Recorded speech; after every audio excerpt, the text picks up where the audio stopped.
हरे कृष्णा, राधे राधे। आप सभी भक्तों को दीपावली की ढेर सारी शुभकामनाएं। तो फ्रेंड्स, आज का वीडियो हम स्पेशली बच्चों के लिए लाए हैं। आप ये वीडियो बच्चों को ज़रूर दिखाएं, या फिर जो भी मैं इस वीडियो में बताने जा रही हूँ आप अपने बच्चों को ज़रूर बताएं। ये वीडियो दीपावली से ही संबंधित है। दीपावली पर अक्सर हमारे बच्चे हमसे ये 2 प्रश्न पूछते हैं, क्योंकि इनका उत्तर ना तो उन्हें स्कूलों में पढ़ाया जाता है और ना ही हम उन्हें देते हैं। तो आइए सबसे पहले जानते हैं दीपावली से जुड़े ऐसे 2 प्रश्न जो अक्सर बच्चे हमसे पूछते हैं। पहला प्रश्न, दीपावली भगवान राम के 14 वर्ष के वनवास से अयोध्या आने की खुशी में मनाई जाती है, तो दीपावली पर लक्ष्मी पूजन क्यों होता है? राम और सीता की पूजा क्यों नहीं होती? और दूसरा प्रश्न, दीपावली पर लक्ष्मी जी के साथ गणेश जी की पूजा क्यों होती है, विष्णु भगवान की क्यों नहीं होती? तो फ्रेंड्स, अगर आपको भी इन प्रश्नों के उत्तर नहीं पता है तो आप इन्हें अच्छे से सुन लीजिए और अपने बच्चों को ज़रूर सुनाइए, क्योंकि आज के समय में स्कूलों में सिर्फ इतना ही पढ़ाया जाता है कि दीपावली का पर्व राम जी के 14 वर्ष के वनवास काटकर अयोध्या आने की खुशी में मनाया जाता है। तो बच्चे तो ये प्रश्न पूछेंगे ही ना कि ऐसे में लक्ष्मी जी की और गणेश जी की पूजा क्यों होती है। आप अपने बच्चों को इन प्रश्नों का सही उत्तर इस प्रकार समझाएं। दीपावली का उत्सव 2 युग, सतयुग और त्रेता युग से जुड़ा हुआ है। सतयुग में समुद्र मंथन में माता लक्ष्मी उस दिन प्रकट हुई थी, इसलिए लक्ष्मी जी का पूजन होता है। भगवान राम भी त्रेता युग में इसी दिन अयोध्या लौटे थे, तो अयोध्या वासियों ने घर घर दीपमाला जलाकर उनका स्वागत किया था, इसलिए इसका एक नाम दीपावली भी है। और इस प्रकार इस त्योहार के 2 नाम हैं, लक्ष्मी पूजन जो सतयुग से जुड़ा है और दूजा दीपावली जो त्रेता युग से जुड़ा है। तो आइए अब जानते हैं लक्ष्मी जी और गणेश जी का आपस में क्या रिश्ता है और दीपावली पर इन दोनों की पूजा क्यों होती है। लक्ष्मी जी का प्राकट्य सागर मंथन में हुआ था। भगवान विष्णु ने उनसे विवाह किया और उन्हें सृष्टि की, धन और ऐश्वर्य की देवी बनाया गया। तब लक्ष्मी जी ने धन बांटने के लिए अपने साथ कुबेर जी को रखा था। कुबेर जी बड़े ही कंजूस थे, वह धन बांटना ही नहीं चाहते थे। वह खुद धन के ऊपर भंडारी बनकर बैठ जाते थे।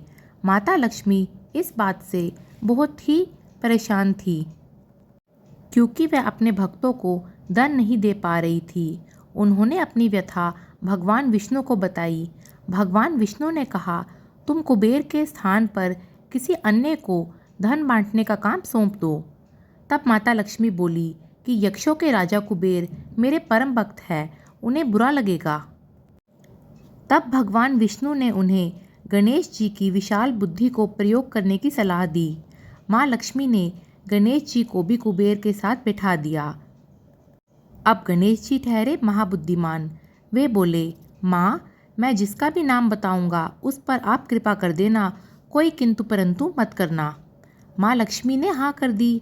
अब गणेश जी लोगों के सौभाग्य में उन्नति करने लगे। सभी लोगों के विघ्न रुकावटों को दूर करने के लिए धन आगमन के द्वार खुल गए।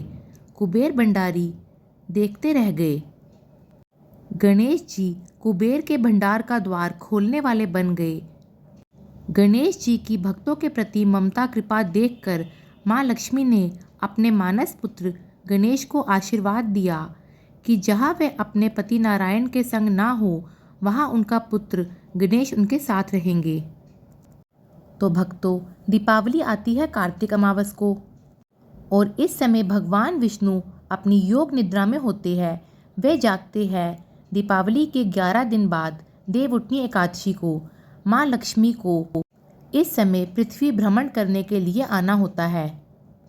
शरद पूर्णिमा से दीपावली के बीच ये 15 दिन का समय माँ लक्ष्मी धरती पर आती है, और क्योंकि इस समय भगवान विष्णु अपनी योग निद्रा में होते हैं, तो माँ लक्ष्मी अपने संग अपने मानस पुत्र गणेश जी को लेकर आती है।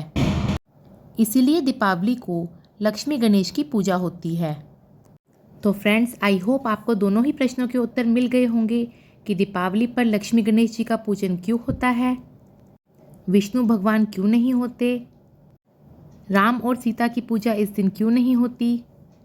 फ्रेंड्स, वैसे तो भगवान एक ही है और उनके रूप अनेक है, पर जिस त्योहार पे उनके जिस रूप की पूजा की जाती है हमें उसी रूप की पूजा करनी चाहिए। तो ये वो प्रश्न थे जो आज के समय में हमारे बच्चे हमसे पूछते हैं और हमें इनका उत्तर पता होना चाहिए, क्योंकि दीपावली पर हर घर में लक्ष्मी गणेश जी की पूजा ही की जाती है। पर इसका मतलब ये बिल्कुल नहीं है कि आप राम जी की पूजा ना करें। आप राम जी की पूजा भी कर सकते हैं और करनी भी चाहिए, और साथ ही लक्ष्मी नारायण भगवान की पूजा भी हमें करनी चाहिए। और दीपावली पर हमें माता लक्ष्मी की आरती के साथ साथ विष्णु भगवान की आरती भी ज़रूर करनी चाहिए। तो फ्रेंड्स, उम्मीद करती हूँ ये वीडियो आपके लिए हेल्पफुल रहा होगा। अगर वीडियो थोड़ा सा भी यूज़फुल रहा हो तो आप इसे अपनी फ्रेंड्स और फैमिली में शेयर ज़रूर करें। आप सभी भक्तों को एक बार फिर से दीपावली की ढेर सारी शुभकामनाएं। हैप्पी दिवाली।